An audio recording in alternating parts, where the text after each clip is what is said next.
Dash एक गहरा समंदर है और डूब के जाना है। आप लोगों ने ये कहावत तो बहुत सुनी हो, डैश के आगे आपने चीज़ें लगा ली होंगी जो नॉर्मली लगाई जाती है, राइट। बट इससे कुछ मिलता जुलता आज हम बात करेंगे अपने करियर के अंदर, जॉब के अंदर क्या है, यानी कि खुला समंदर की आज बात करने वाला हूँ, राइट।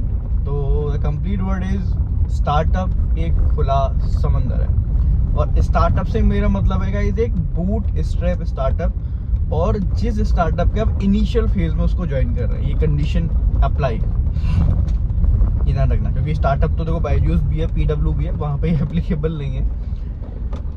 एप्लीकेबल है बस थोड़ा बहुत आगे जाके, इतना जल्दी फेज में नहीं, बट जो इनिशियल फेज में होते हैं उनके लिए एप्लीकेबल है, राइट। अब कैसे, उसके बारे में बात करने जा रहे हैं। अब देखो जहाँ मैं वर्क कर रहा हूँ, खुला समंदर कैसे है देखो। अभी जो मेरी डेजिग्नेशन है एज ए डिस्ट्रिक्ट मैनेजर है वहाँ पे, ठीक है। मुझसे आगे सिर्फ एक ही बंदा है, ठीक है, और उसके बाद एक ओनर है। ये दो चीज़ें। अब देखो कंपनी के पास अभी इनिशियल फेज है, इतने एम्प्लॉयज़ नहीं है, और इन फ्यूचर ये ऐड ही होंगे क्योंकि कंपनीज अपने ग्रुप ऑफ कंपनीज इंक्रीज कर रही है, धीरे धीरे एम्प्लॉयज़ को बढ़ा रही है। तो देखो मेरे पास देखो अभी डिस्ट्रिक्ट मैनेजर के बाद assistant branch manager and senior branch manager, ये सब चीज़ें आती हैं। तो अब यहाँ पे ना मुझे ऐसा कुछ क्राइटेरिया फिल नहीं करना है कि भाई एटलीस्ट इतना साल मुझे सर्व करना पड़ेगा तभी मैं वहाँ पे जा सकता हूँ। That is not applicable here. Application क्या है यहाँ पे, क्या क्राइटेरिया है, वो थोड़ा डिफरेंट है। देखो परफॉर्मेंस तो ऑब्वियसली बात है होनी ही चाहिए, तभी कोई कंपनी आपको प्रमोट करेगी, नो डाउट। बट आपको रोकने वाला कोई नहीं है, ठीक है। अब देखो जैसे मान के चलो क्राइटेरिया क्या है, जैसे कि अभी मेरे पास 4 से 5 लोगों की टीम, 4 लोगों की टीम है, 4-5 लोगों की, जो डायरेक्ट मेरे रिपोर्टीज हैं।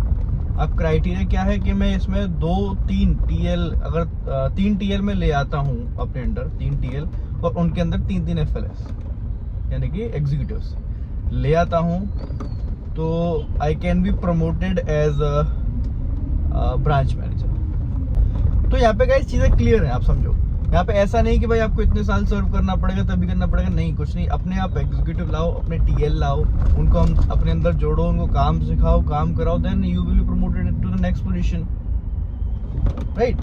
तो यहाँ पे गाइस ये आपके ऊपर डिपेंड करता है कितने में। अब देखो चाहूँ तो मैं 2 से 3 महीने के अंदर भी आगे प्रमोट हो सकता हूँ अगर अपनी टीम में इकट्ठी कर लेता हूँ तो। ऑब्वियसली होता है एचआर तो वहाँ काम करती है, बट आप भी जानते हो एचआर के थ्रू जो लोग आते हैं उनका माइंडसेट क्या होता है। माइंडसेट उनका नॉर्मल कंपनीज वाला होता है कि आराम से आएंगे जाएंगे, प्रेशर कम होगा, इस तरीके से। बट आपको भी पता है कि एक स्टार्टअप में जो प्रेशर होता है अलग होता है, वर्किंग कंडीशंस अलग होती है। तो अगर आप किसी को अपने रेफरेंस के थ्रू या फिर अपनी बात करके लाओगे, उसको पहले से पता है कि लाओगे भाई स्टार्टअप है, थोड़ा पुश करना पड़ेगा बट उसका बेनिफिट भी मिलेगा, तो कहने के वो लोग लंबे भी चलते हैं, ठीक है। सो बेसिकली मुझे 3 टीएल करने और I can promoted to the next position. तो इससे चीज़ गाइस मैं क्या कह रहा हूँ, जो खुला समंदर वाली चीज़ है ना, वो यहाँ पे ट्रू है। यहाँ पे ऐसा कुछ नहीं है कि बहुत कंपटीशन है कि भाई पहले ये बढ़ेगा या तू बढ़ेगा। भाई जो ले आएगा वो बढ़ेगा, जो परफॉर्म करेगा वो बढ़ेगा। अब इसमें ऐसा नहीं कि भाई कि सालों का टाइम लगेगा। जैसे नॉर्मल जो स्टेबल कंपनीज होती हैं वहाँ पे एक क्राइटेरिया होता है कि भाई कम से कम 1 साल का टाइम होना चाहिए तब आप टीएल बन सकते हो। फिर उसके बाद 1 साल या 1.5 साल या 6 महीने का टाइम होता है, तब आप आगे पोजीशन में अपग्रेड कर सकते हो। यहाँ पे ऐसा कुछ नहीं गाइस। सेल्स तो आप कर ही रहे हो,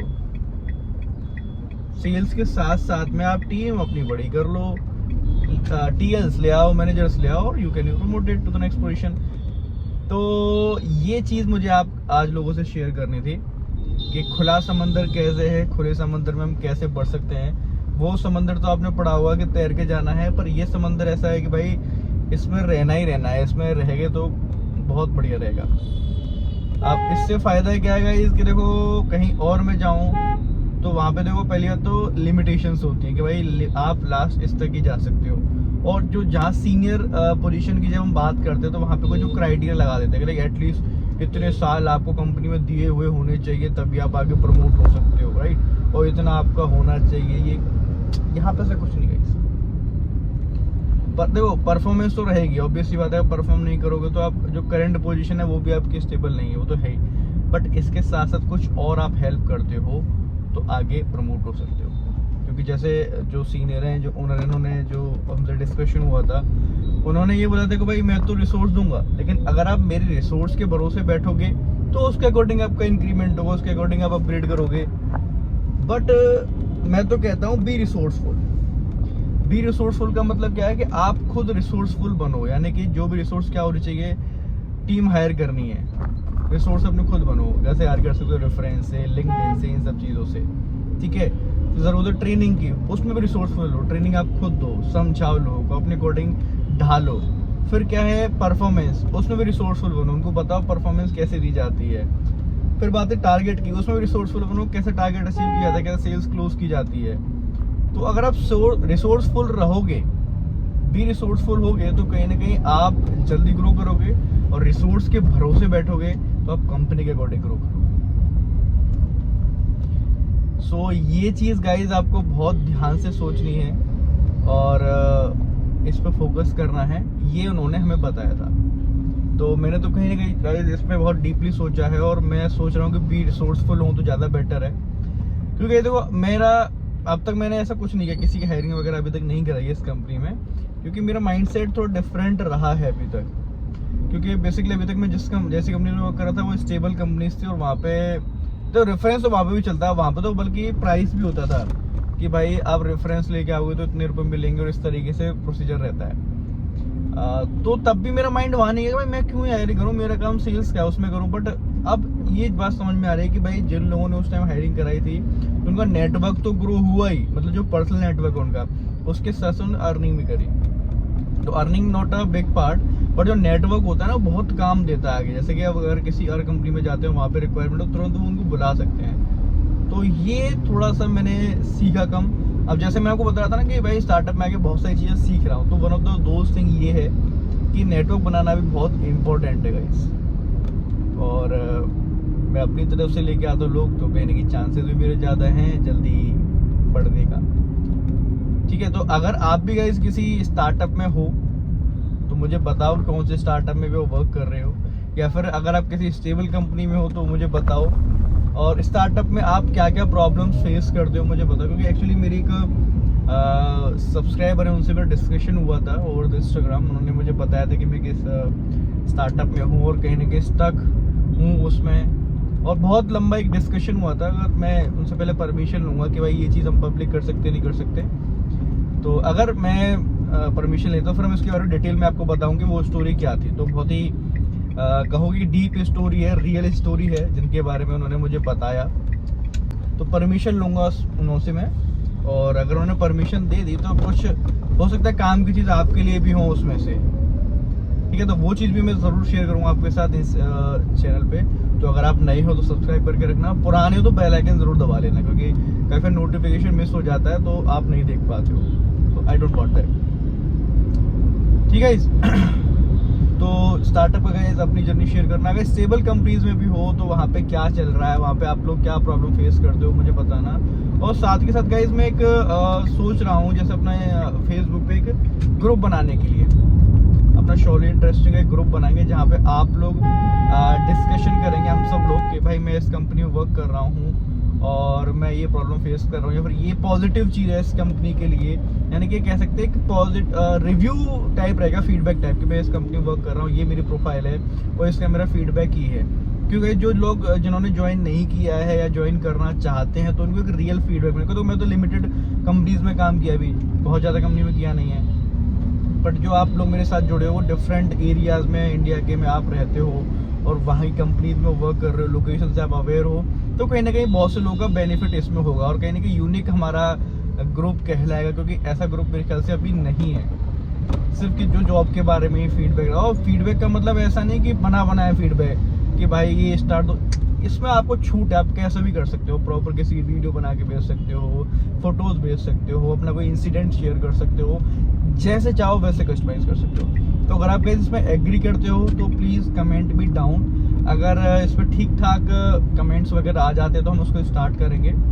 और मेरे ख्याल से देखो ये बहुत सक्सेसफुल होना चाहिए और काफ़ी लोगों को तो फ़ायदा इससे होना चाहिए, मेरे ख्याल से होगा भी। क्योंकि देखो काफ़ी लोग मुझसे कॉलेजेस के बारे में पूछते हैं ओवर द यूट्यूब पे या इंस्टाग्राम पे कि भाई ये कॉलेज कैसा है। देखो मुझे भी सारे कॉलेजेस के बारे में नहीं पता, और आपको पता है कि मैं सिर्फ ऐसे रिव्यूज़ नहीं देता कि इंटरनेट पे पढ़ लिया और उसके रिव्यूज़ देख के मैंने आपको बता दिया। नहीं, मैं चाहता हूँ कि अगर मेरे पास से कोई नॉलेज ले रहा है कि मैं किसी को रिव्यू दे रहा हूँ तो मेरे पर्सनल होने चाहिए, कि मेरा एक्सपीरियंस उसमें होना चाहिए। गया हूँ या कोई दोस्त गया उसके बिहाफ पे, बट कई बार मैं उन कॉलेजेस से यूनिवर्सिटी से कनेक्ट नहीं होता हूँ किसी भी वे में, तो मैं क्लियर मना करता हूँ भाई नो आइडिया अबाउट दैट, जो कि मेरा यूएसपी है इस चैनल का।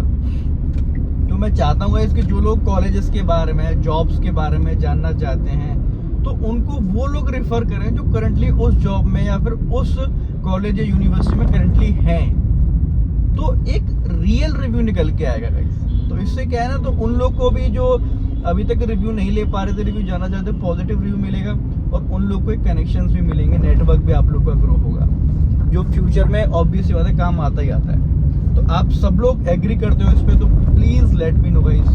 तो गाइस आप लोग भी इस चीज पे एग्री करते हो, प्लीज कमेंट में डाउन। इसको हम स्टार्ट करते हैं। और खुला समंदर कैसा लगा आपको जरूर से बताना, और आप भी खुले समंदर में अगर जॉब कर रहे हो तो मुझे बताना।